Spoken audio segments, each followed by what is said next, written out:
Hey everyone, today we're going to talk about my Hardcore SSF Warrior build, and I wanted to create this guide so you guys can try it out. It's a very chill, relaxed, laid back, super tanky, and very high damage build that will take you throughout the campaign without any issues, and then into the end game. It worked for me, so it should work for you. So without any further ado, let's begin. So starting off with the warrior, you will go with Rolling Slam. Rolling Slam is going to be your first ability, and you're going to be rolling onto the enemies, all the packs and everything, with Fist of War. Starting with rank number 1, this is going to ancestrally boost the ability for once every 6 seconds, and it's super overpowered. The only downside to this is mana management. And whenever you get yourself the Bone Shatter, you can do the 1-2 combo. The 1-2 combo means that you're going to click on Rolling Slam, and just when you actually hit the ground, you're going to then spam Bone Shatter before Rolling Slam goes for the second swing. That's going to be the 1-2 combo, and what that does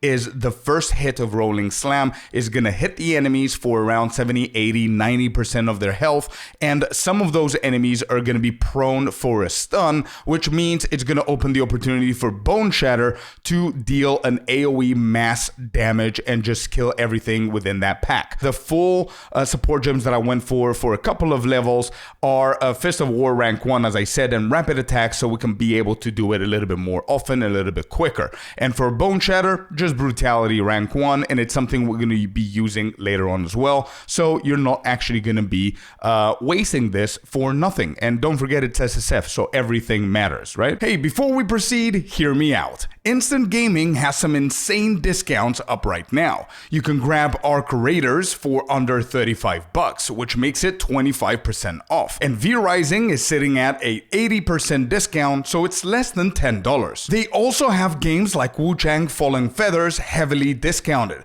Definitely worth checking out if you're into darker ARPGs. If you're bored between Path of Exile 1 and 2 leagues, then this is the perfect way to try some new games without spending too much. I've been using Instant Gaming for a while now with instant delivery, great prices, and it's completely legit, of course. Use my link down below to get the best end of these discounts. Back to the video. Whenever you get Shockwave Totem, you just add it into your arsenal, so then you're gonna have 3 abilities: Rolling Slam, Bone Shatter, and then Shockwave Totem. Shockwave Totem is really good because it's going to distract the enemy. So if you're doing things like Abyssals, for example, you can put down 2 totems. The enemies are going to go onto the totems, and you can handle them with the 1-2 combo, for example. And in a couple of levels, you can get stuff like Earthquake, which is going to be really good. Earthquake is a very, very underestimated ability. It's super good, and you're going to see later on that it's going to grow to become one of the strongest abilities in our arsenal. But early on, if I recall, just before we get Volcanic Fissure, which is going to be the prime ability that we focus on, just before that, you're going to have 4 abilities.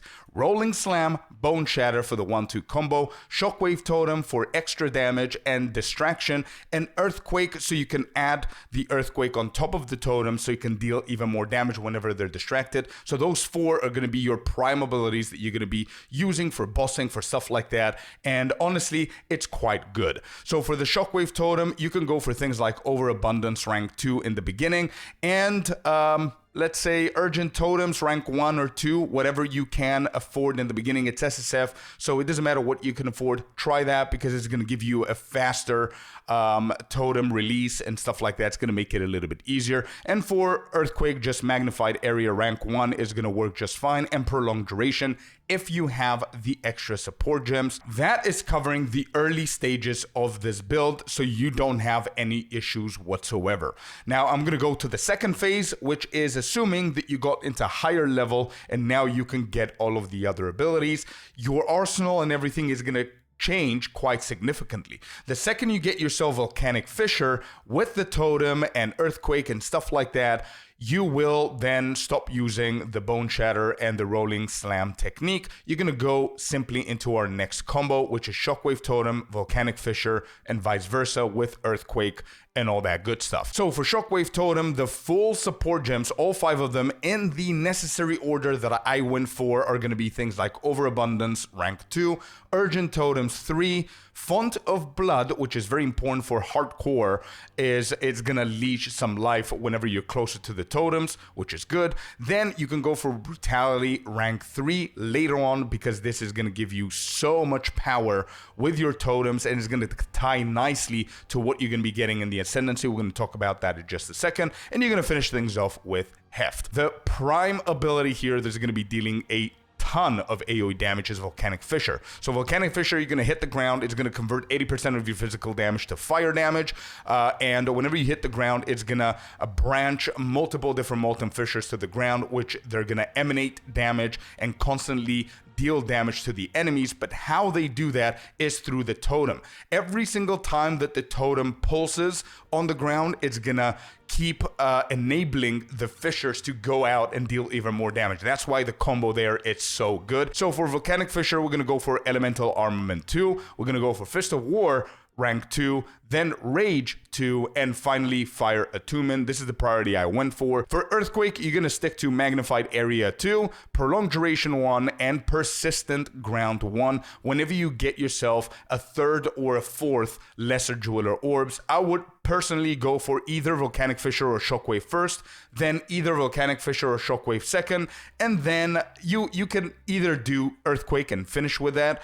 or go for Forge Hammer. And speaking of which, Forge Hammer, you're going to be throwing your hammer just like Thor, and then if you click it again, you're going to be able to get it back. But we're not going to be using that. We're going to be throwing the hammer, and then we're going to go closer to that hammer that we threw, and we're going to press Infernal Cry. And what that's going to do is going to explode the hammer. It's going to deal massive damage, AoE damage, especially if you have the fissures on the ground. It's going to deal even more damage. So the support gems there for the hammer is going to be Elemental Armament 2, Fire Attunement, Rage 3, and Fist of War 3. Fist of War 3 is very, very important here. It's going to deal so much more damage, but you're not going to be able to get it until later on, but it's a great addition. Infernal Cry, you just need 2 of them. Efficiency, rank 1, 2, whatever you can afford, and then Magnified Area, rank 1 or 2, whatever you can afford. It will be great.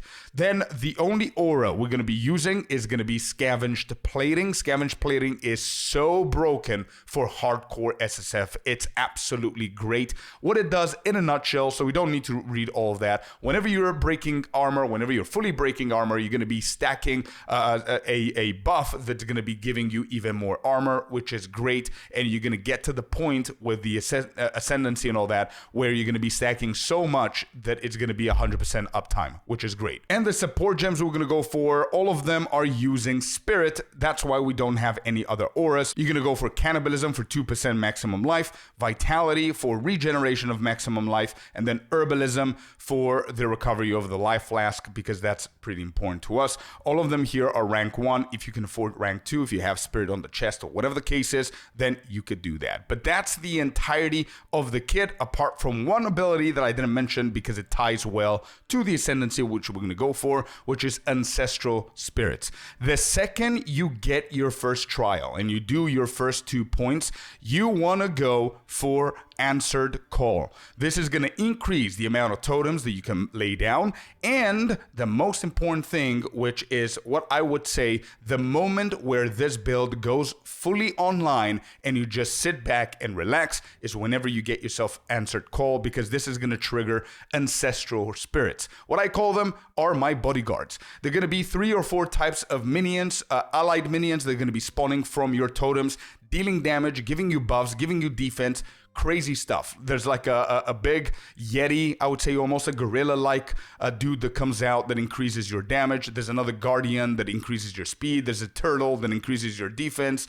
It's so good. That's the first Ascendancy point you're going to go for, which is going to create the Ancestral Spirits. And the more you level, the more slots of support gems you're going to have available.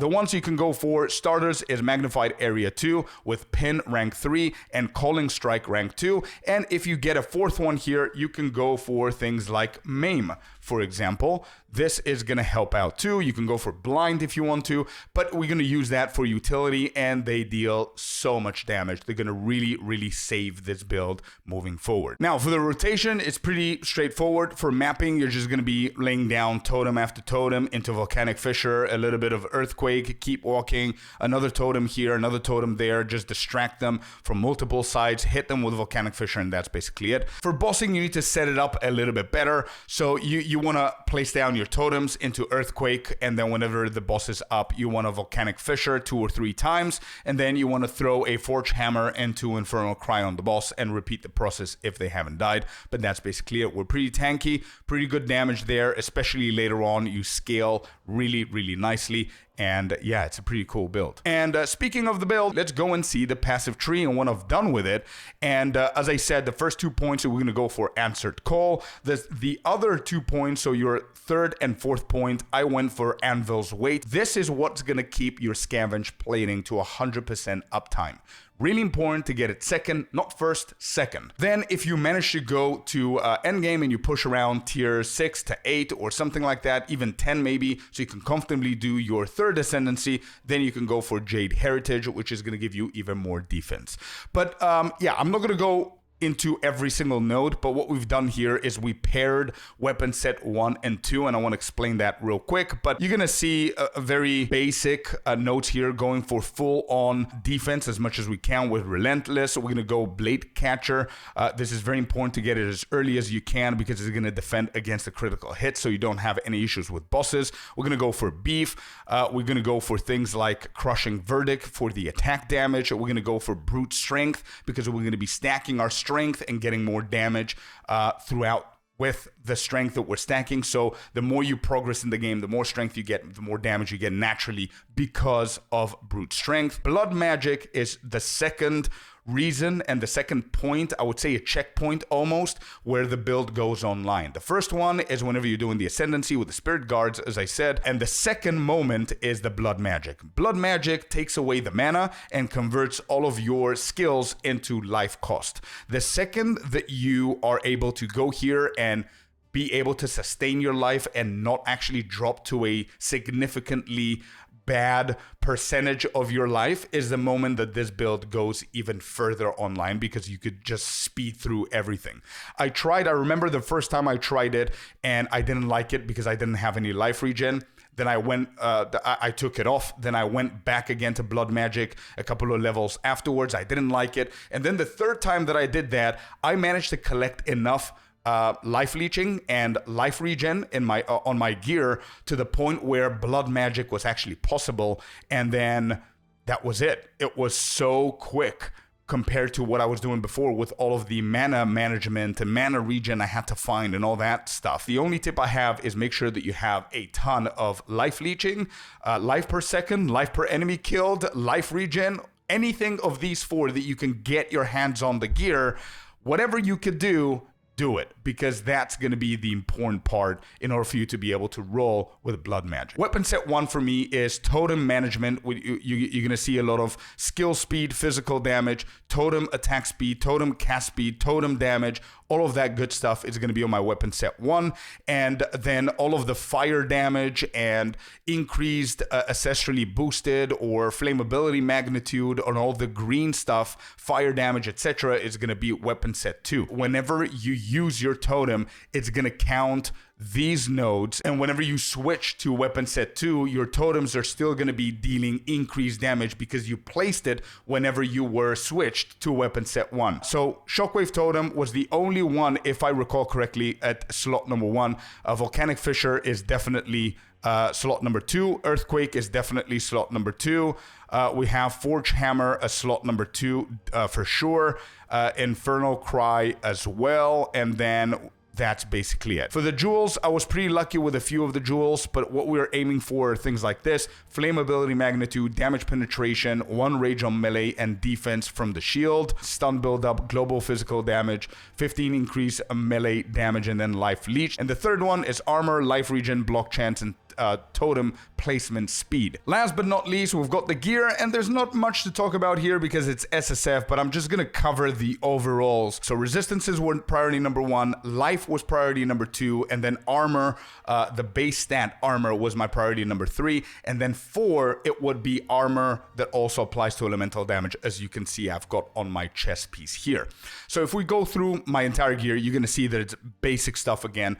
Armor, full on armor, some life, some strength, strength, which gives us the damage from brute strength as well, and also it gives us maximum life, cold resistance, and a lot of life regen. Then the chest, very similarly, has full-on armor, resistances, life, and armor applies to elemental. We've got the belt with some resistances there, flask, whatever the case is. Then boots with some movement speed, pure armor, full resistances, and gloves, something very simple here as well. It has armor, also applies to elemental damage, attack speed, all that good stuff. Then the rings, we get as much damage as we possibly can. Fire flat, lightning flat, physical flat, all of those things help us deal more damage, because don't forget that if you have more physical, it converts that into fire, and the elemental damage also helps out a little bit with volcanic fissures. Then for the amulet, there's a ton of strength, increased armor, maximum life, rarity, and lightning resistance. And then for the shield, we have even more armor